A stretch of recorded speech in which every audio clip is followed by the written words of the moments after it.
এখন যে শীতের সিজন চলতেছে এই 3-4 মাস আপনারা মনের ভুলেও আপনারা কখনো খামারে মুরগি ওঠানোর চেষ্টা করবেন না। বিশেষ করে নতুন খামারি যারা আছেন এবং নতুন খামার করতে যাচ্ছেন, তো তারা অবশ্যই আমার এই ভিডিওটা পুরোটা দেখবেন। তাহলে আশা করি আপনাদের জন্য একটু হলেও উপকার আমি করতে পারবো। আসসালামু আলাইকুম প্রিয় খামারি ভাই বোনেরা, ইউনিক ফার্ম হাউসের পক্ষ থেকে আপনাদের সবাইকে স্বাগত জানাচ্ছি। তো আজকের এই ভিডিওটা মূলত যারা নতুন খামারি আছেন এবং নতুন খামার দিতে যাচ্ছেন তাদের জন্য অনেক হেল্পফুল হবে। তো আমি কিছু পরামর্শ দিব, সবাই সেই পরামর্শ অনুযায়ী কাজ করলে ইনশাল্লাহ আপনি খামার করে সফল হতে পারবেন। এই পোলট্রি সেক্টরে যারা একদমই নতুন, এখন পর্যন্ত মুরগি কখনো পালন করেন নাই, তো তাদের জন্য ভিডিও শেষের দিকে একটা টিপস দিয়ে দিব।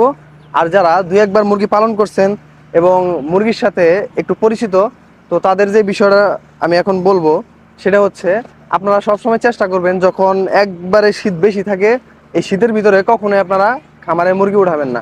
আর যদি উঠানো, সব সময় আপনার খামারের লিটার, মানে লিটার তো চিনেন আপনারা, যে ওই মুরগির নিচে যে তুষগুলা দেওয়া হয় সেগুলা কখনো যেন ঘ্যাস না হয়, সেইভাবে আপনারা মুরগি পালন করবেন।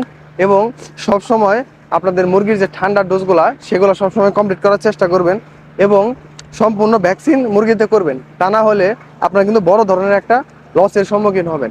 এবং আরেকটা কথা এখানে বলে রাখা ভালো, সেটা হচ্ছে যে আপনারা কখনোই মুরগির বাচ্চা ওই নন গ্রেডের বাচ্চা কিনবেন না।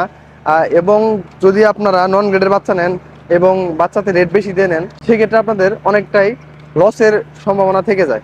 আর যারা একদমই নতুন খামারে আছেন, এখন পর্যন্ত মুরগি পালন করেন নাই, তো তাদের বিষয়ে একটা কথা বলবো। এখন যে শীতের সিজন চলতেছে এই 3-4 মাস আপনারা মনের ভুলেও আপনারা কখনো খামারে মুরগি ওঠানোর চেষ্টা করবেন না। আর খামার করা থেকে আপাতত দূরে থাকেন, তা না হলে বড় ধরনের একটা লসের সম্মুখীন আপনারা হতে পারেন।